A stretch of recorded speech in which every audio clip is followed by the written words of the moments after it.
Hi again then guys, and welcome to another installment of the GT Sport Lap Guide series. This is, as the name suggests, where we take a particular track or circuit and break it down in a full lap breakdown sense, where we approach every corner in both defensive and offensive driving, be it for a time trial, all the way up to an endurance race and everything in between, talking about some of the hazards, how to deal with bad drivers, maybe particular parts of the track that you need to be careful of, also some strategy tips later on in the video, and the first thing that we'll get to is some of the backstory, just a brief history, stuff which you might not know about the track.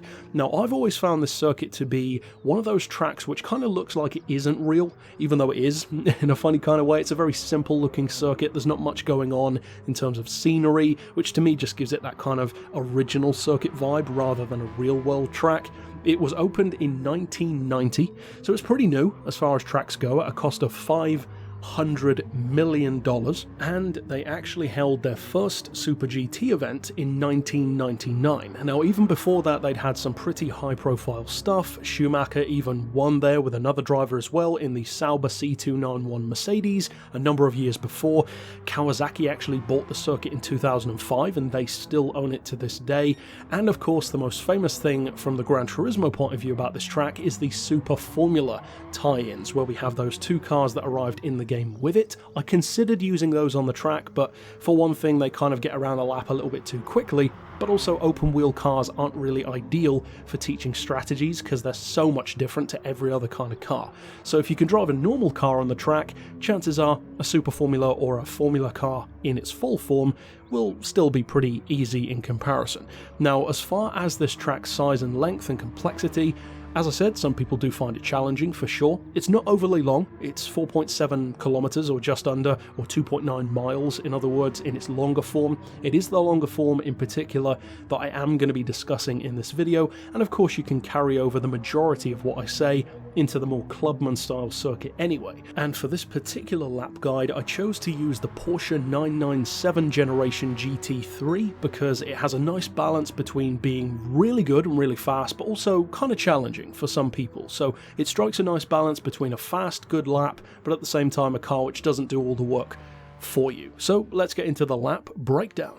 Now, this first right-hander immediately after the start-finish line is easily one of the most deceptive corners on the track. You need to get nice and wide on the left, brake nice and early as soon as you see that gear indicator flashing as a general rule. You can progressive brake or slam on the brakes a little bit later if you want to, but the key here is to take it really sharp, almost like you're trying to cut across the corner. Don't go quite that tight, of course, but aim to be close to that, because in order to have a good run on this first curve, you need to aim more for a good exit rather than a good entry, because you can easily run way too wide, and that actually applies to a lot of the corners on this track. As far as the next major curve section goes, you've got another compound corner, but a much more obvious one. You've got a 90-degree right hand and then kind of a progressive left leading directly into a very low speed, deceptively long hairpin. Now, the key here is, again, brake nice and early, get that first 90-degree right-hander done in a calm, smooth manner, make sure that you're exiting the corner in a way where you can nicely cruise, or even just allow the car to roll to some degree around that progressive left, and then make sure to finish off strong with the hairpin. The hairpin is the most important part of this compound because you can easily pile on the power way too early when going around the hairpin, and you'll notice that very quickly because you'll go really far out and possibly end up on the grass. So as a general rule, don't give it the full beans until you can see the end of the rumble strips on the outside of the corner. Leading on then after that, of course, you've got a little bit of a right kink, then a long sweeping left, and then immediately another right kink. Completely ignore the two right-handers. They are very easy, you can take those at full throttle. It's the middle one that you need to take care with. That long sweeping left, you can easily give way too much throttle. You won't necessarily go off the track, but you'll waste a lot of time. As you can see, I'm using barely any, sometimes no throttle at all. Allow the car once again to take its time. Sometimes on this track, feeling slower ends up being faster. Don't try to give the car the beans until you can actually fully open up the throttle. Apart from that, just feather the throttle a little bit and sometimes just back off completely, allow the cars turn in to do the work, and then smoothly transition out of the curve. Next up then we have a deceptive left hairpin, a very tight corner with a fast out, but also a fast in, and that's why it can be difficult. Now, as a general rule, very simply, I would say apply the brakes about half a second after your gear indicator flashes. It's a good way of knowing when to brake, especially for amateurs, but also for pros even sometimes, because until you get used to the track, it's an advantage, so why not use it to learn? Just like ABS or traction control, which of course is used on real race cars, make use of the advantages that you have. Take the corner nice and slow, just like I said just now, do not give it the power too early. Sometimes you might feel like you're waiting too long, but trust me, you will be faster if you wait until the car is almost straightened up to really give it the beans, and you'll get great exit on the corner. Now, the next corner in particular might actually be my favourite on the circuit because it's another compounder. It's kind of 2 or 3 little right-hand corners, but again, it can be deceptive. And it's very similar actually to that compound right-hander in Suzuka, about midway through the track just before you go under the bridge. So with this one, brake nice and early, of course, cut in once again, just like at Suzuka, where you're clipping that curb, getting the best apex across there, allow the car to run a little bit wide, make use of that outer rumble strip, just don't give it the beans too early once again, and then it's the second part, that longer sweeping right hand, where you need to take more care, because this corner is all about preparation for the left-hander coming after it, and this is where you need to scrub off a little bit of speed, don't give it too much power, and make sure that you turn in nice and hard to really save some time through that corner, because you can easily go way too wide, in other words. Now, this point in the circuit in particular is where many people seem to struggle. You've got a very much so compound set of corners, like 2 or 3 rights, immediately into 2 or 3 much sharper lefts, and then you're nearing, of course, the finish line again. But for this one, the key is treat it like one big curving right-hand corner. Don't try to go into the corner, brake, accelerate out, and then brake, accelerate out. Treat it like one big smooth curve. So enter it as if it's a nice big round hairpin.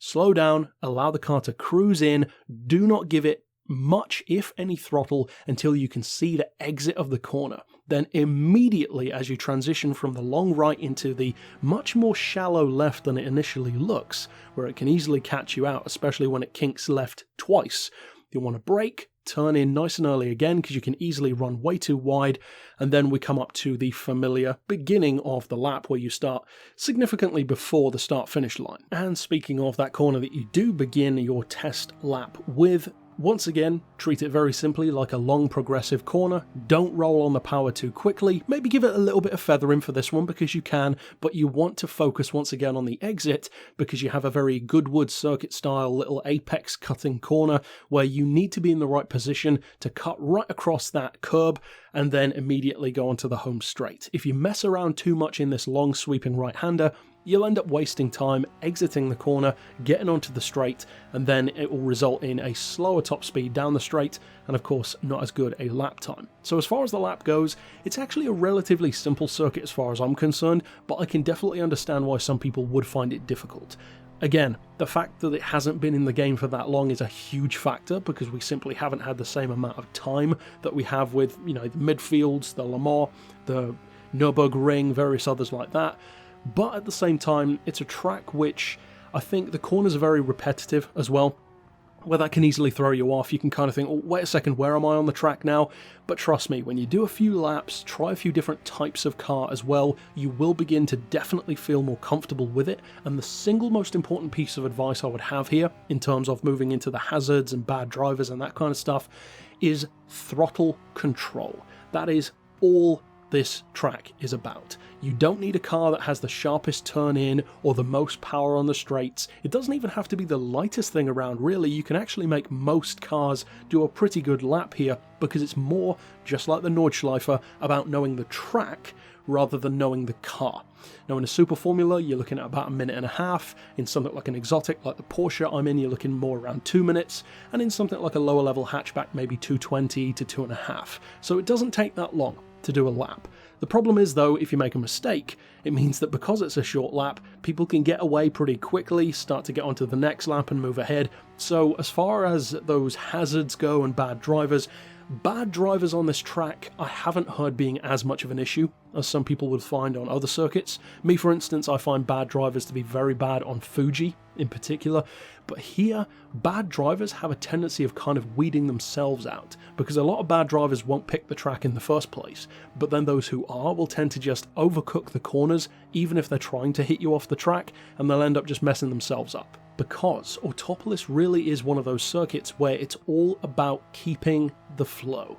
Every single corner is so close to the next corner, almost in one unbreakable sequence from the one to the next with very few straights in between them. It means that if you get one corner wrong, it will then have a compound effect moving through the next corners, and it will get worse and worse and ruin the entire lap. So it really is a circuit where, despite the fact that it's short, you definitely need to focus on your own driving more than those around you, and focus on keeping the racing line. And sometimes that might mean sacrificing a place, just so that you can keep the right racing line, because if you try to overtake someone on the outside of one of these long sweeping corners, just like Fuji, you can waste a ton of time, you actually won't end up overtaking them, and they will have basically just had the racing line, kept the racing line, and still have the racing line, so you'll have wasted your own time. So be more focused on your own driving. As far as overtaking goes, try to keep that more to the straights if you can.